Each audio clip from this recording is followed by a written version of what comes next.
Good afternoon. My name is Joyce Hunter, and I'm the Executive Director of ICIT, which is the Institute for Critical Infrastructure Technology, and welcome to Collaboration, Public-Private Advances in U.S. Cybersecurity. I would first like to thank SINAC and Accenture Federal Services for their thought leadership in cybersecurity and sponsorship of this event. The Institute of Critical Infrastructure Technology is the nation's leading cybersecurity think tank, providing objective, nonpartisan research, advisory, and education to legislative, commercial, and public sector cybersecurity stakeholders. Our mission is to cultivate a cybersecurity renaissance that will improve the resiliency of our nation's 16 critical infrastructure sectors, defend our democratic institutions, and empower generations of cybersecurity leaders. Please check out our website, www.icitech.org, for events and publications. It's been almost a year since the Biden administration issued Executive Order 14028, improving the nation's cybersecurity to encourage Washington and the private sector to work more collaboratively, share information, and increase partnerships to confront the growing threat landscape. The executive order mandated that federal agencies follow emerging private practices such as zero trust and more transparency alert reporting. So how are we doing? That's what we're going to find out today. In addition, the Biden administration's presidential management agenda challenges leaders of all industries to collaborate across public, private, and federal state entities. We look forward to your participation in this. If you have any questions, please put them in the chat. I'd like to introduce our panelists, Dr. Alan Friedman, Senior Advisor and Strategy at CISA, Steve Luzinski, Deputy Lead, OTICS Security Practice, Accenture Federal Services, Mark Kaur, CTO and co-founder of SINAC, Shawnee Delaney, founder and CEO of Viance Group. Let's start out with the first question that I'm going to address to all of you. Last May, the Biden administration issued the executive order that I referred to above. How have you seen it? So how has it gone so far? I mean, have you seen any kind of advanced collaboration? And we could start with Dr. Friedman. I think we have seen some great collaboration. Now, the challenge is the goal of a lot of that EO is to build around very explicit government rules. And so there are sort of guidelines about how the government can engage when we're talking about formal rules. But I think what's been great is to see every step of the way. So let's look at Section 4 of the EO. And I know, guys, the EO is really long. Section 4 details how software should be produced securely. Right? The idea is, hey, there's some basic stuff I'll have, such as, my favorite issue of SBOM, but also a lot of other things. Are your developers using MFA in their environment? Are you using basic security tools? So it's a bunch of things like that. And then first thing is that NIST and the US government asked industry, hey, what do you think about this? How should we scope this? NIST took that feedback, created the Secure Software Development Framework, created a guideline. Then the OMB, Object Management Budget, which is part of the White House, picked this up and asked industry, hey, now we have to turn it into rules, right? A framework is nice, but it's not concrete, turn it into rules. So, and then there was a comment period. Yesterday, there was a workshop where we had great panels so that the community could hear industry perspectives and federal CISO perspectives. So I think there has been some collaboration a lot around a number of these issues, especially given the constraints that we have. Great. Thank you so much, Dr. Friedman. Shawnee, what do you think? Yeah, it's a good question. So personally, I've seen a lot of interest in increasing collaboration among both private and public sectors, but really especially in industrial control systems and law enforcement. I think both sectors really understand that there are unique risks and that actually, private sector does have some interesting insight into how to mitigate those risks. Insider threat, for example, I've been working with law enforcement where they are understanding that there are threats to them where people want to infiltrate whatever, the reason, be it nation state or fringe group. And so they're looking into other ways to enhance cybersecurity and things like that. Personally, though, I think that increasing webinars and events like this is really a great way to spread the word and help organizations on both sides see the utility in this and get the insight from experts like my colleagues. Yeah, I think especially in these days and times, the collaboration is so critical that we have to do things like this. Steve, what do you think? Steve, you're on mute. And Steve wins for the day. Because I am just brand new at this whole system. So the one that jumped out at me, I started my career in the Air Force and flying as a fighter pilot. So what really jumped out at me is the Cyber Safety Review Board. And the idea of this has been around, it's been talked about in different areas, but the fact that now the government is on board, Rob Silvers of DHS is leading that, and there's that public-private participation. And what I'm looking forward to is what I saw in the military.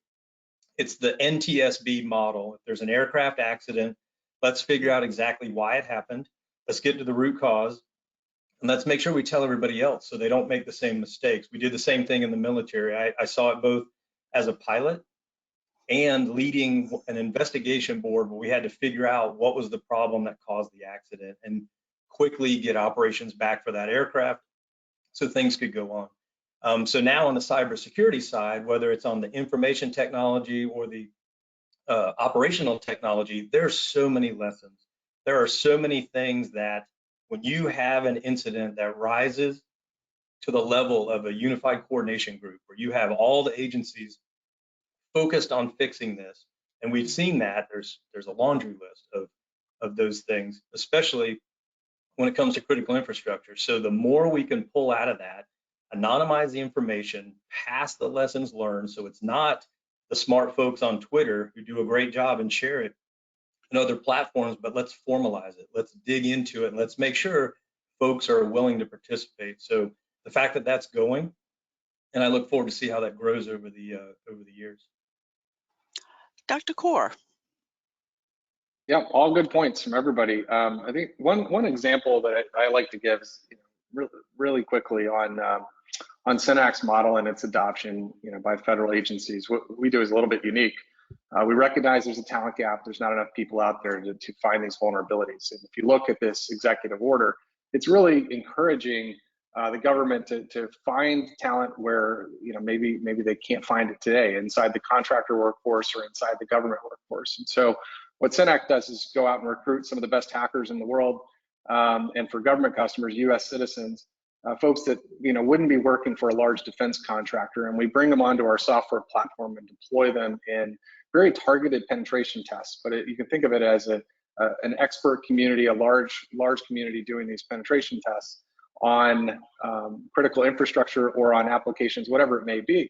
And these can be even deployed as continuous tests. And that fits that DevOps cycle that we're seeing, that acceleration of software development. We need to have continuous testing if we're going to have continuous software development. One example of this that's been adopted by an agency such as Department of Defense is the Hack the Pentagon program, where they wanted to accelerate their development process, move to DevSecOps, and recognize that they need very rigorous testing that gets as close as you're going to get to what the adversaries throw it at us. And so this model is I think, a shining star of public-private partnership, because they're tapping into citizens in a country that are not necessarily affiliated with traditional employment methods like contracting firms or even government personnel. And so it allows us to get access to talent and tap into them in a way that helps us solve our security problems and helps us scale. I think the major challenge we're going to face with Biden's executive order is just the sheer scale of it and the number of government systems that are out there. We need to consider alternative approaches to get us that rigorous testing that we know we need. I'm going to throw this question in here because this has been in the back of my mind for a little while. So this is your surprise question for the day. Let's take a look at you made me think of something, Dr. Kaur, is what about NASA? Remember the early days of NASA? Well, I'm not that old, but during the early days of NASA, you did have that public-private partnership because President Kennedy said, we're going to get to the moon in 9 years. And Right. everybody kind of joined together and the moonshot. What happened? I Well, think we're on that path. Oh, go ahead, Dr. Friedman. You want to jump in? there has been some excellent writing on the sort of moonshot analogy, and including some very smart people. I'm slightly skeptical of it myself as a powerful analogy, because right, the moonshot is a tangible, measurable goal that can be easily decomposed. And so it's always tricky to use the Manhattan Project or the the moonshot model. Although again, some very smart people have been sort of talking about what it could look like, mainly as a sort of focused concentration for federal spending. One thing I will acknowledge, NASA has been doing great leadership roles. NASA's expertise in software is incredibly advanced, and it's one of the leading models around that in the US government, and that's something that they've worked to partner with the rest of government and partner with industry, research, and the open source community in particular. That's another thing to watch. Okay, cool. Anybody else have any comment on moonshots, and are they possible today, and the probability? I'd add that I think they're certainly possible. I think we're on the right path. I think CIS is trying to get to a place where there's more operational collaboration, so that data is flowing in from public entities or even private companies into government, and those indicators of compromise, indicators of attack flowing in, being validated, and then sent back out at line speed is where we want to go. We're not there yet. It's going to take time to build to that. But that's where this needs to move, is to more operational cyber protection that is active and continuous, and really leveraging technology to increase the speed. When we see a ransomware attack and we want to block it, why can't we do that in 5 minutes across the whole country? Why? We should be setting goals that are very aggressive, moonshot-like, and attacking these problems with a firm, concrete goal of actually solving the problem. We've been working this around this table for a long time, and I think with CIS's new leadership, we're excited to see what we can do. Great. Well, since we're on the topic of CISA, we'll go back to Dr. Freeman. So CISA is leading the charge in federal, including the director calling it public-private operational collaboration instead of one-to-one partnering. She said that in her keynote speech last year at Black Hat. What's the impetus for this renaming, and why does this encapsulate how the agency is trying to facilitate cooperation with industry? So the challenge is the term public-private partnership has been around for a while. And as we were in sort of our pre-event green room, I was recounting the time that I was speaking at a SciCon conference, and someone referred to the work that I've been doing over the years as public-private partnerships, and I took umbrage. I was like, no, my work is useful. It's not just this sort of sitting around in a room with the Washington Affairs team from all these big companies. And I think there has been a certain approach, sort of saying, hey, this isn't getting nearly as much done. The director, Easterly herself, referred to sort of the public-private model as being a little hackneyed or stale. And so how do we move beyond that? So one, we don't want to abandon these partnerships, right? There are some great existing high-level strategic discussions. There are technical advisory groups, and we're adding more to them. So there's sort of a hacker board and things like that that's helping CISA understand the complex dynamics. But her point is this can't just be about the slow-moving policy side of things. We actually need to have operational capabilities. And that's the idea behind JCDC, which is bringing organizations inside. We can actually have some machine speed approach, or if not some machine speed, having the operational side of our respective organizations work together. And I think that really paid off in the Log4j response, where we were able to easily connect to the right people in the right organizations to make sure we understood the risk to the country, and that these private organizations could understand as much about our data and our intelligence as possible. And then, of course, more recently, we have the Shields Up effort in response to the the risks that are coming out of the tragic attacks in Ukraine, where we're sort of trying to make sure that we're prepared if there are more targeted cyber attacks against the US. And again, that's not just having policy people talk, that's about focusing on the operational model. And I think you said the right thing. More cybersecurity. It's not if, it's when. Because they're going to come. We just don't know where or how. But so we have to be very resilient in our infrastructure right now. Shawnee, I'm going to start with you on this particular question. Beyond the InfoSec community, what's your favorite public-private success story and why, and how can we replicate and scale that success? You know, it's interesting. What I've seen is outside of cybersecurity, I've seen good partnerships where when companies are dealing with things like massive scale fraud or theft of intellectual property or trade secrets, I feel like private sector is more comfortable sharing the findings of their investigations than they are on the cyber front. Specifically, if you look at the tech sector, right? I think a lot of times politicians can vilify tech companies, and so the motivation and the incentive for them to disclose or share cyber threats or things that they're seeing, I think it's just kind of uncomfortable.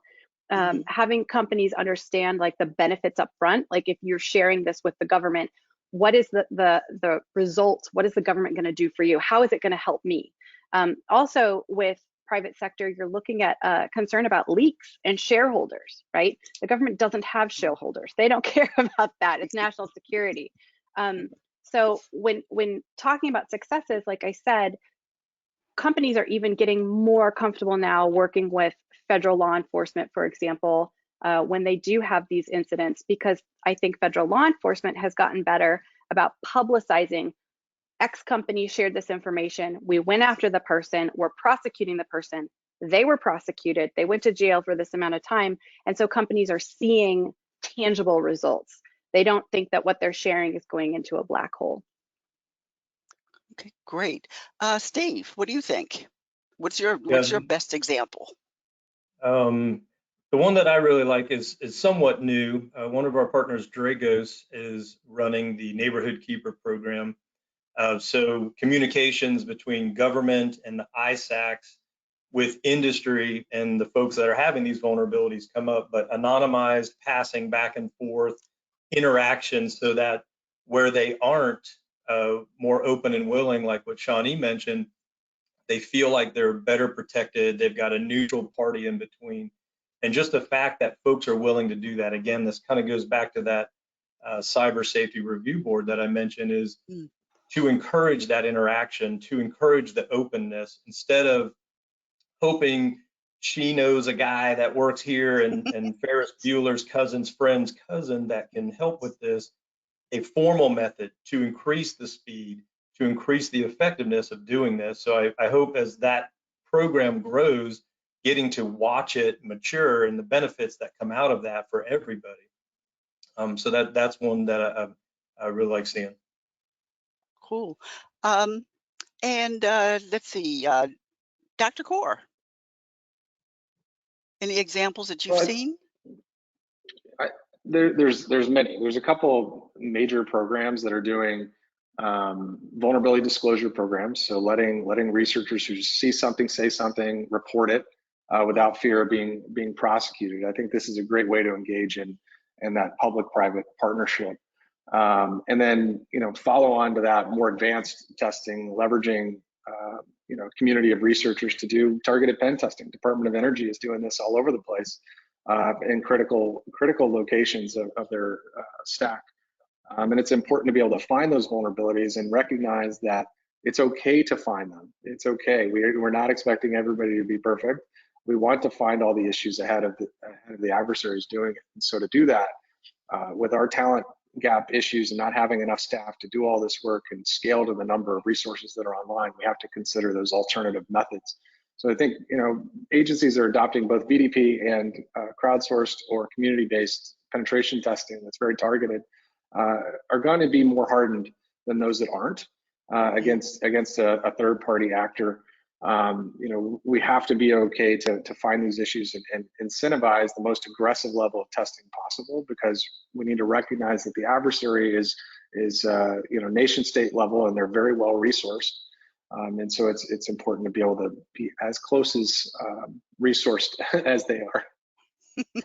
And I think that that's greatly important, because we all know that a lot of the federal agencies aren't sufficiently staffed enough to do an all-out push, and so we do need that private partner, private-public collaboration in order to get over the hump.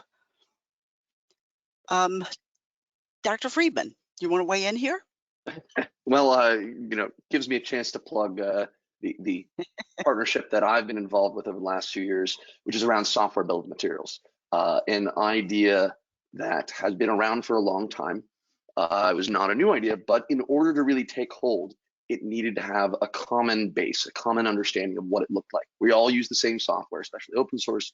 And so what we did at NTIA, where SBOM was based until recently, was sort of pull together the entire software community, security research community, and different verticals, right? Automotive, medical device, national security, to say, what's the basics of what we need to have transparency in the software supply chain?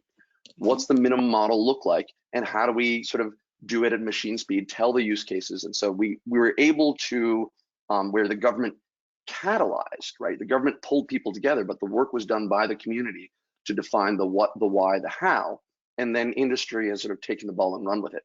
So now, while it is entering federal requirements, there are also every month 3 or 4 or 5 new startups that I see that are devoted to saying we can help organizations, we're helping specific sectors, and so it really is building a market around it. Well, sort of like almost like a hackathon. Writ large, right? The challenge with hackathons is you do it once and no one maintains it, right? It's they're never really good at promoting long-term solutions. The vision here is that the government can step in to pay attention. And there's a great line about open source, which is we used to talk about free beer versus free speech. Now it's about free puppies, right? How do we make sure that we're following on and have that long-term view? That's something the government really can bring to the table. Okay, so taking that, so beyond the info, if you look at it, Steve, overall, what can we learn from these successes? What is the art of the possible? What can both public and private do better to facilitate this cooperation? We don't want it to, have this big fancy burst just because we recognize that we're in challenging times. We want this to continue after the challenging times are over.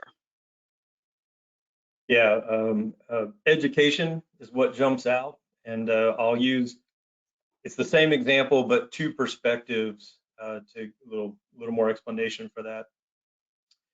When I was in the private sector, I was a chief information security officer at a government contractor, and standing up that security program, talking about, I don't know, I think the work we're doing in some instances would qualify us for CISA's services and some of the protection, some of the monitoring, things of that nature, the services that would help us do better. And as a CISO, free from the government services, I'll take it. I'll take anything I can get to build out this program.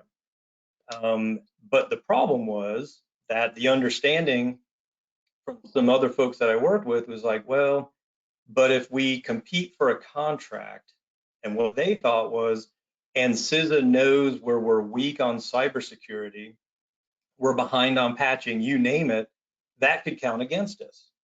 And at the time, I didn't know any better. I'm like, that sounds reasonable. Then when I worked at CISA, I spent a year specifically focused on trying to provide the best cyber and physical security services to all the different companies, vaccine therapeutics, diagnostics involved in those efforts, manufacture, distribution, things of that nature, the hospitals, all the rash of ransomware. And that's where I learned, no, that's not how CISA works. That is a misperception that I had and others. And the work that CISA did, when I'm actually out there talking to a global CISO who doesn't need some of the simple services, but understands, okay, that's an easy thing to do, and it's incredibly good value for, at the time when I was at CISA, what's going on in the sector, the health, how well communications, who's patching what, things of that nature. But when we would engage with smaller companies that tended to have less less mature security programs, these services were great. Some were too much, others were just right, gave them lots of value. And the education part was, yes, I know I'm here from the government. I really am trying to help. And it's okay to talk to me. It's not going to be used against you. There are extensive separation, extensive protections that CISA has in place, and I believe is continuing to grow, which is great to see the recognition for that agency. And I assume it is similar for others. I'm just using this one example that I know, that this is what people need out there to talk to the government. And so seeing that from both sides, it's an education process. The same way you have your on the keyboard experts, your CISOs talking to the executives, educating them on cybersecurity. It's an education across all those levels. Here's what government can do for you. Here's why we should look for this. Here's why we should help them, whether it's any of the number of things that we've all talked about that are great value. Continuing to educate as those younger folks grow and get into those higher level positions, the appreciation for that, having dealt with it, and the ability to now leverage that experience and continue passing that on. So, any chance to talk about it, to share like this, to talk with our partners and see how they're doing it, that I enjoy seeing, because again, having lived both sides of it, it's such a difference, and it's really a misperception, and continuous work to overcome that. Interesting. Because I believe that in some areas that it's starting to work, but there's still that little bit of suspicion on both sides, right? On the government side as well, or the public side as well as the private side. And I think it's going to take a lot of interaction and getting to know each other. And it's the trust model that I think we really have to work on between those two entities. Let's see. Now, Shawnee, um, no, Dr. Kaur, let's go to you. The most recent mandates from the Executive Office of the President, which is now Memorandum M2209, requires federal cybersecurity teams to follow zero trust principles. What are your thoughts on the focus on zero trust? It can't hurt. I think the zero trust mandate is great in that it not only focuses on zero trust and fixing how we do authentication of users, but is more broad than that. And I think more importantly, it focuses on continuous security testing in the application space. If you think about everything you do on a day-to-day basis, it's done inside a browser on some SaaS application. And that's where we're going to find a lot of vulnerabilities. It's also where most of the changes are happening across an enterprise and even in government apps. So the more we can harden those apps, the more we can push continuous security testing and testing throughout the development lifecycle as this pace of development is picking up, the better off we're going to be. And so it's nice to see that the executive order is not just myopically focusing on zero trust, but also looking more broad across the pillars here. We want to build a chair that has four legs, not just one, so. Thank you very much. Shawnee, according to CyberSeek data, there are currently more than 597,000 open cybersecurity jobs across public and private sectors, and that's just in the United States. We all deal with pain every day for the talent gap in our industry. How can we increase, besides what we just talked about a few minutes ago on doing a military style trade for education, how can we increase the talent pipeline in our fields going forward? Yeah. So when I was in college, I was a literacy tutor at Juvenile Hall in San Diego. And I will never forget, there was this kid who was in juvie for cyber crimes. And as I met with him every week and we got to know each other, at that time in my life, I wanted to be a spy. I mean, that's all I ever wanted to be. I succeeded, but I hadn't gotten there yet. And I just remember like talking to him about these amazing opportunities in the US government. I talked about the NSA, and I talked about cybersecurity, and I talked about this world that he had no idea existed. And I bring this up because I think the ability to encourage diversity in the field, which everybody, it's a talking point now, but it is critical. It's not just women, it's not just people of color. Like, we need different mindsets, right? So being able to educate him that he could actually use his skills for good is very, very important. We had a conversation a bit ago about how there are countries now and there are military services who are actually investing in students, student age people getting into cybersecurity, so that they're building that relationship with the student. They're also determining if that person is a good cultural fit, which is a huge, huge issue in the space. Personally, I think that the US is failing at this because, while other countries go in and recruit their spies when they're young, the United States need to go and call it propaganda, call it whatever you want. They need to go in and educate these younger students that there are these really cool jobs out there, and you could go work in human intelligence, you could work in, all kinds of maps, cyber, whatever it is. So I think really there's room for everyone in this. We are hurting, but we need to start investing in a future. Thank you. And interesting enough, Shawnee, when I went to back to my alma mater, and we had this roundtable discussion, and they did some research on campus and found that liberal arts majors, not science majors, not data science majors, not computer science majors, but liberal arts majors did better on tests for cybersecurity. That's interesting. Yeah. But that's a thing. Like, these are people who think differently. I mean, not to take more time, but when I was being trained in espionage and how to conduct espionage, I took specific courses in how to target mathematicians and scientists and engineers, because they think differently. So that just illustrates my point that if we are targeting one type of person, or we're just accepting one type of person, we're not going to get these great creative minds, like to your point, who think differently. Yeah. Yep. Exactly. Go ahead. Yeah, go ahead. I think we have a little extra time, so I'm happy Yes. to pile on this one. It's very motivating to hear what you said, Shawnee, and I share the same perspective in the sense of appreciating and seeing the value of the diversity, no matter what type, skill sets, backgrounds, ethnicities, all of those things. I know CISA, under Director Easterly, she's had a great push on those items. The time that I was there was only a year, but it was under Director Krebs that brought together the CISA COVID task force. And what was unique about it was using the CARES Act that Congress had passed and those authorities to hire quickly, to hire at different pay levels.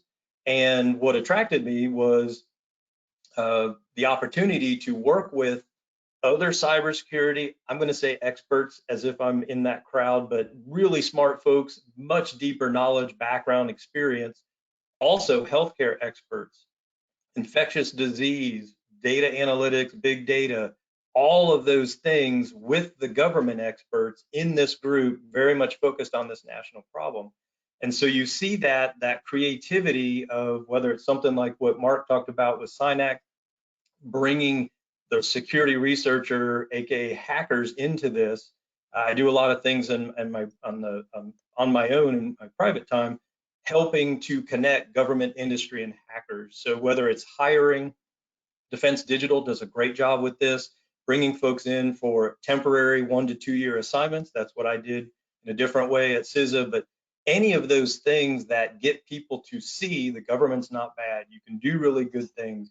It's great to see that. And then, yeah, even better, once they get in, they're like, hey, this is kind of cool. How do I do more? I'd like to stay. Yeah. Great, let's talk. And then, carrying that conversation forward. So same thing, anywhere, like you said, Shawnee, anywhere there's creative ways to do this, I'm excited to see that change, and it's really good. I mean, hopefully we can see that continue to grow. Yeah, 100%. I'd like to pile on there too. It's one reason we have a crowdsource model at Synac, just to get that diversity of talent. You know, you get people that come from different backgrounds, which is great, but also, you know, different ways of learning, and educated differently. So somebody that's self-taught versus formally educated, very different mindset on the problem, and they can bring, you know, that combination brings exceptional results. You know, one of the other things that this topic is touching on, though, is where we really have a skills gap is in the practical knowledge of how to find these vulnerabilities. You know, I'm seeing, you know, schools, you can go get, you know, the fanciest computer science degree from the fanciest school, and you arrive day one on the job and they say, hey, go hack into this thing, do a pen test, whatever. They don't know how to do it. So it's that the vocational aspects of this should not be lost. We need people that can actually do the job and do that kind of work the same way that the bad actors are doing. We need people that can do that same work. And so I think there is room to shift the education programs at our schools and make them more practical, not just the theory of how this stuff works. Because at the end of the day, we need folks that can do the jobs and not just tell us, you know, how computers work. So it's important. I think the other part of this is just one last thing is like that specific set of talent that is super hard to find is that reverse engineering talent pool at that hardware software boundary where we're talking about like really low level stuff, exploiting the chip and the firmware level. That I think is the most difficult thing to find because it requires not only the computer engineering knowledge to know how these things work, but also that hacker mindset. And so, you know, if I had to choose one area to boost funding and beef it up, I think our malware and our adversaries are going to move all lower level. And so we need more reverse engineers with a security mindset. I think there was one more. Somebody else have a?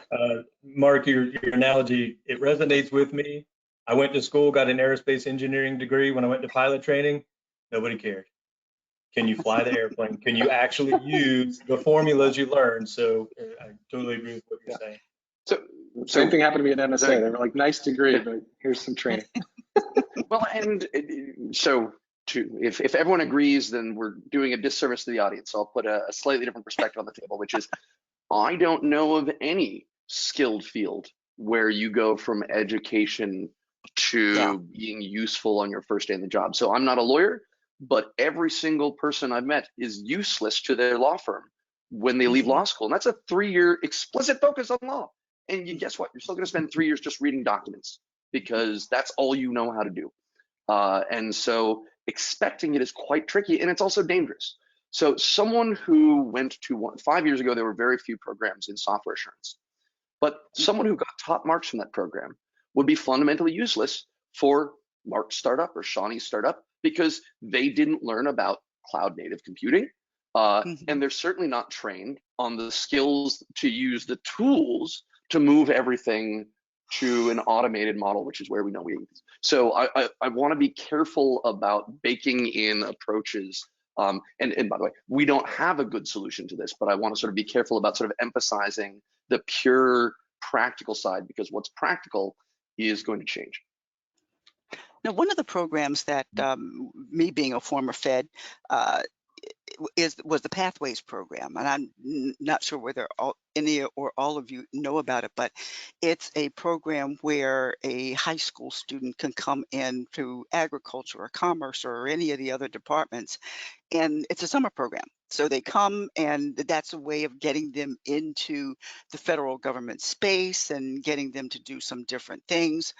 And we have found it to be very successful because there's no obligation on the other end for that student to come back to that particular agency. But 9 times out of 10, they do. They become part of the framework and part of the family over at that agency, and they want to come back, and they don't have to go out pounding the streets looking for a job. So the Pathways program is open and available to high school students, and they even have programs for graduate and PhD students if you look online. So we all want to dream big. We have these like moonshot ideas. So if we have this conversation a year from now, and I want you all to take time and answer this, what predictions do you have for the state of operational collaboration in our industry? You know, what's the SWOT? The strengths, weaknesses, opportunities, and threats. And we'll start with Dr. Freeman. I think we've had now coming up on 8 months since Director Easterly announced the JCDC, really focusing on the operational side in at Black Hat last year, and one again having her go to Black Hat, and some of you may remember solving a Rubik's Cube while giving her talk. Pretty badass, really impressed the press, but also kind of blew away all of the nerds in the trenches here at CISA. So we'll have some idea, and what's great about that is there actually is a pretty solid internal retrospection approach of saying what's working, how do we expand it. We've started off with some of the predictable folks to join. How do we make sure that we can sort of pull out, we talked about the importance of diversity. That also works with the operational collaboration side of the organizational level. How do we make sure and develop a model for, the small business side of things? Because again, Shawnee may not be able to afford the vice president of Washington Public Affairs who can just go to cocktail parties all day.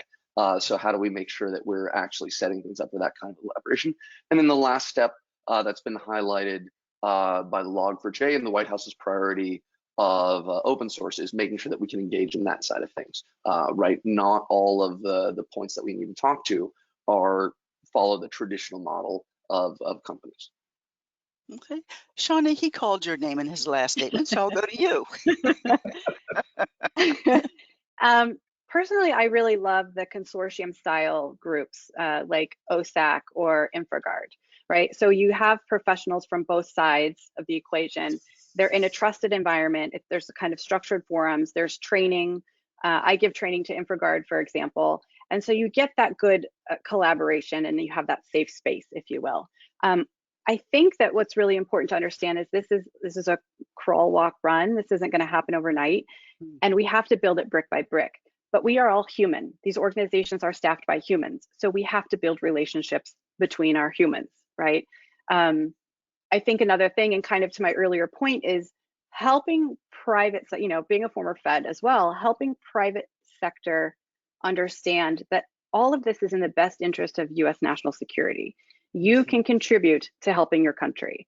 You might be doing your normal job, but if you do just these little things or collaborate and things like that, you have the opportunity to help the greater mission, the greater good. And I think that's one thing personally that is lacking in the private sector, that sense of mission. I do miss that, I'm not gonna lie. That's true. You instead of competitiveness, everybody's so afraid on the private side that, somebody else is going to snatch their idea. Or get sued, right? Yeah. Or be on the front page of the New York Times. Or the Washington Post. Right. Either one is bad. Yeah, both are very bad. That's not good at all. Steve, what do you think? So, the ideas of the cooperation and what you said, Shawnee, about, getting the private sector to understand, that's a good thing, and it's happening. My concern, the threat, is that a year from now, things have changed, and I'll even say a year and beyond. People change out of companies, people change out of the government, policies, whatever. These are solid ideas that should be sustained and should keep going, so that even when we have a setback, even when somebody says something the wrong way, even when it makes the headlines, we all know there's value in it. We all come back together. So that's a challenge for everybody, the willingness to go, yeah, okay, maybe something happens, my name got out there, but I'm still willing to come back and help because I know it's greater good, and we're all going to learn from that mistake. So that is making sure we have that in place, and even as these known changes occur, we're ready for it and we're still willing to support, and that's what I want to make sure we find ways to do that. What on earth happened to the term fail fast? We're so risk averse these days. What happened to that? But before you answer that, Mark, what do you think we're going to be a year from now? Well, I think it's going to be about the same, to be honest with you. So we're going to be planning to do great things, and I hope that we get there.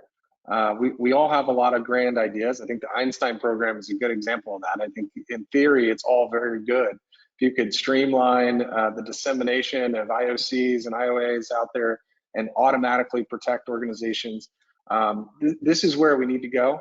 I think if we can set the groundwork and, like Steve said, make it an enduring program and get the collaboration going bidirectionally, where it's not just the private sector sending in data, but also CISA giving the private sector useful information from their intel sources, or even scrubbing, NSA, CIA intercepts here so we can get some good data.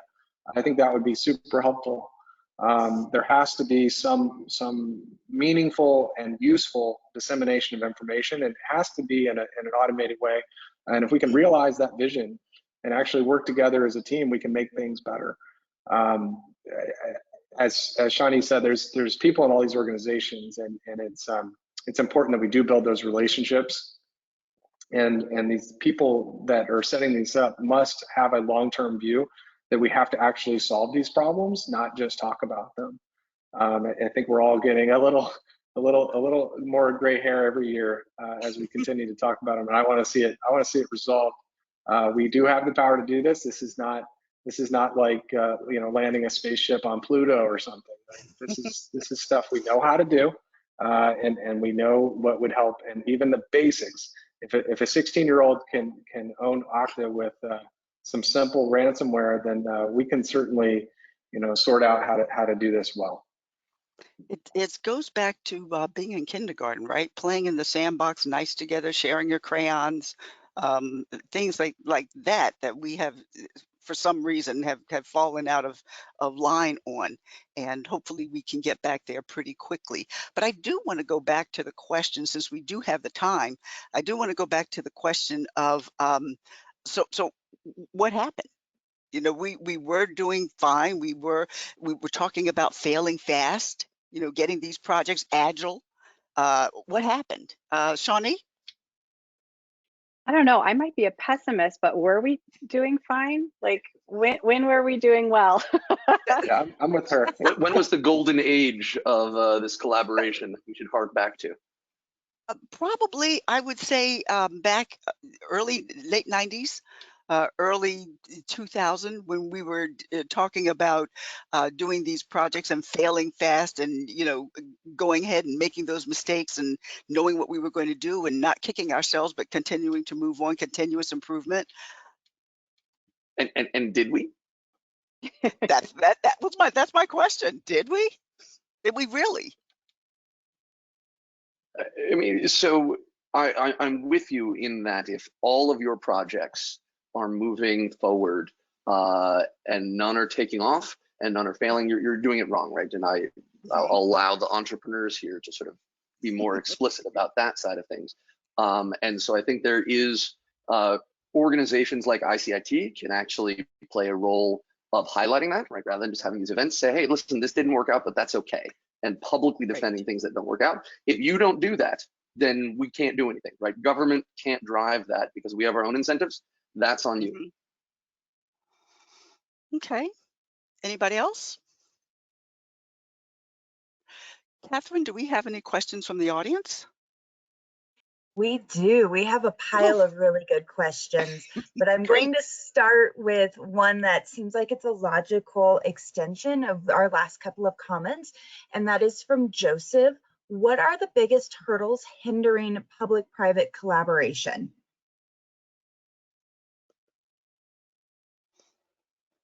I'll jump in. Personally, I think from what I'm seeing is there's a lot of trust.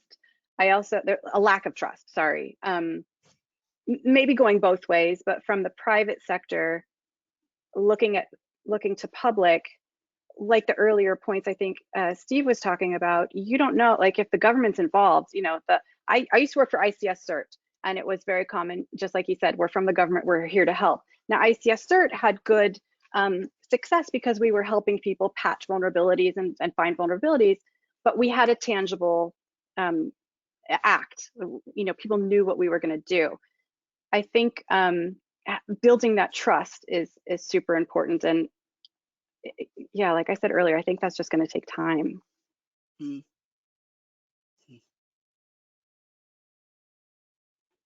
Okay, next question, Catherine.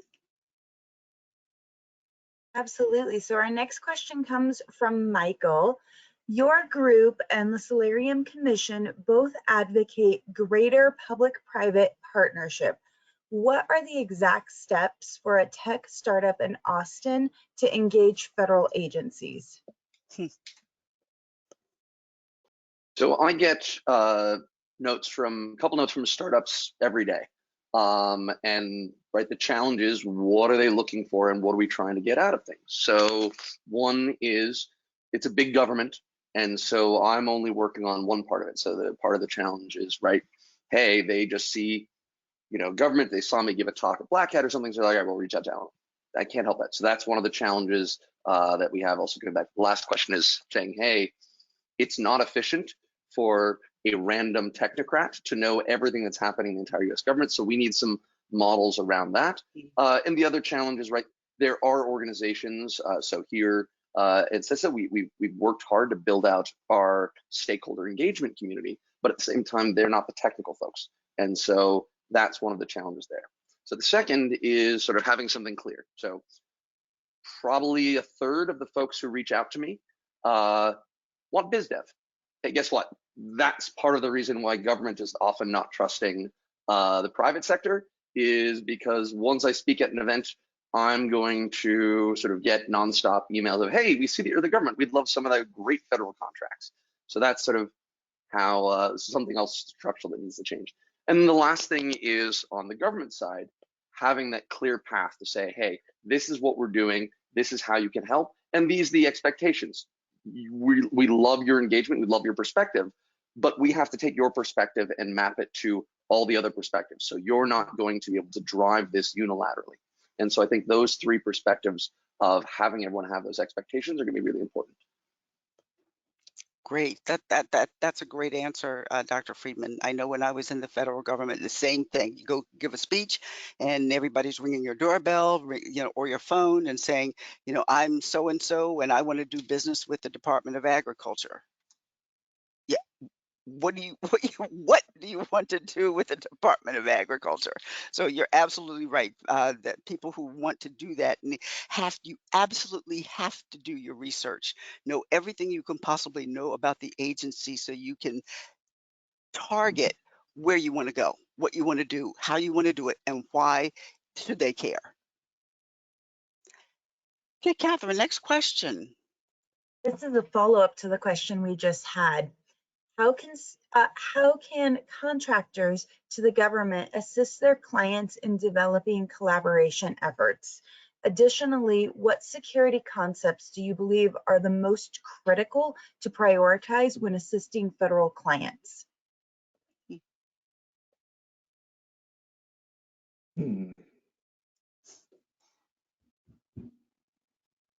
So I don't work too much with federal contractors, but I just want to share a little security truism that I came across recently, which is, sooner or later, all cybersecurity problems become information management problems. And that's something that we need a lot of help with, especially as we develop new ideas and new technologies. Saying, okay, we've got this wonderful capacity, we want to empower automation, but how do we move the data around? So that's something that I think we need some help with across the administration. Okay. Yes, and I would agree with you there. Catherine, do we have any more questions? We do. We're gonna keep going. This one is for Shani, a follow-up from your comment about trust. How do you build trust with your colleagues and clients in a zero trust environment? It's a $1 million question. Hey, I know, right? Anyone else? No. Again, I'm a human person, right? I used to be a spy, so I focus on the people. It's relationship building, and we can't automate human relationships. So it's proving you do what you say you're going to do. It's respect. When you are, I don't know, being truthful, like just being a good person, right? Being a good organization and helping, going above and beyond, really thinking outside the box. All of those things, I think, build upon that trust. It's hard, especially, again, not to harp on culture, but you're dealing with very different cultures, not just between public and private, which are polar opposite. I mean, look at insider threat, for example. It is mandated that all government entities and contractors working with the government have an insider threat program. Yet in private sector, nobody has it. Like, it is people are just now starting to do it. So the mentality is different. And then you get in different industries and the culture is totally different. And then within that industry, each organization, each company is totally different. So it's the government understanding the language that that person is speaking or that organization is speaking, and vice versa. You're never going to be able to speak and build that relationship if you're talking to each other at different places. I don't know if that made any sense. I'm with you. And, you know, the thing about the question, I think I'm going to say apples and oranges, because I'm on a computer network and I'm not just freely roaming around because I've logged in one time with a basic username and password. That's the concept behind zero trust. But once I talk to you and you're like, yes, that's Steve. Yes, I know he has his act together. What he's offering, what his company does, his reputation, his company's reputation, the partners they work, all of those things are what makes you want to work with me, whether it's me, Steve, on my own as a startup company, or as part of, like me, part of Accenture, the government, whatever it is. You might go to that single person, or you'll go to that company when that person leaves, because you know the reputation it's been built up. So there's a very big difference, and don't let the trust word cause confusion there. I agree. It's kind of, you got to think about it kind of like dating, right? Like, when you are dating someone, you are going to do your due diligence. You're going to ask them the right questions to find out if you are a good match. And it's the same thing, right? You don't trust initially. You shouldn't trust initially. And with each date, you're learning more and more. Starts at zero trust, and in that case, it goes to lots of trust, but that's a very different situation. Yeah. Shocking that I'm single.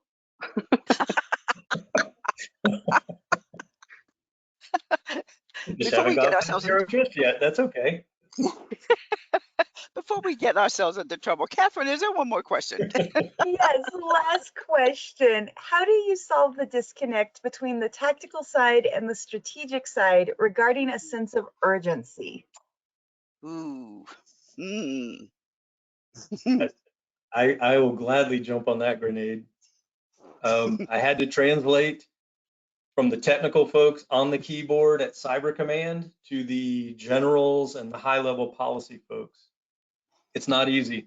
The good news was I had to learn both. So being able to say, explain it to me like I'm 4 years old, was very helpful, so that at the lower levels, to get me to understand the technical and do that translation. And it's understanding what both sides are looking for. What are your policy strategic concerns, so I can go address them and get the answers from the technical side? What is it at this level that's affecting you at the technical level? And it is an art. It's not easy to do at all, but I definitely appreciate the experience in the private sector. My analyst on the keyboard, the CEO and the board, what they needed, same thing in government, and even now in the work that I do. So it's an art form that takes some time to learn, but I do appreciate the value of it. Well, unfortunately, we are out of time, but I really would like to thank our panelists, Dr. Alan Freeman, Steve Luzinski, Mark Kaur, Shawnee Delaney, and our sponsors, both CINEC and Accenture Federal Services. We look forward to seeing you all at our in-person spring briefing. Yay! Playing to win, using strategy to create your cybersecurity battle plan. It's on April the 6th at the Ritz-Carlton in Pentagon City. Go to ICITechbriefing.org to register. Thanks again. Have a good day. Live long and prosper. Nice. Thanks, everyone.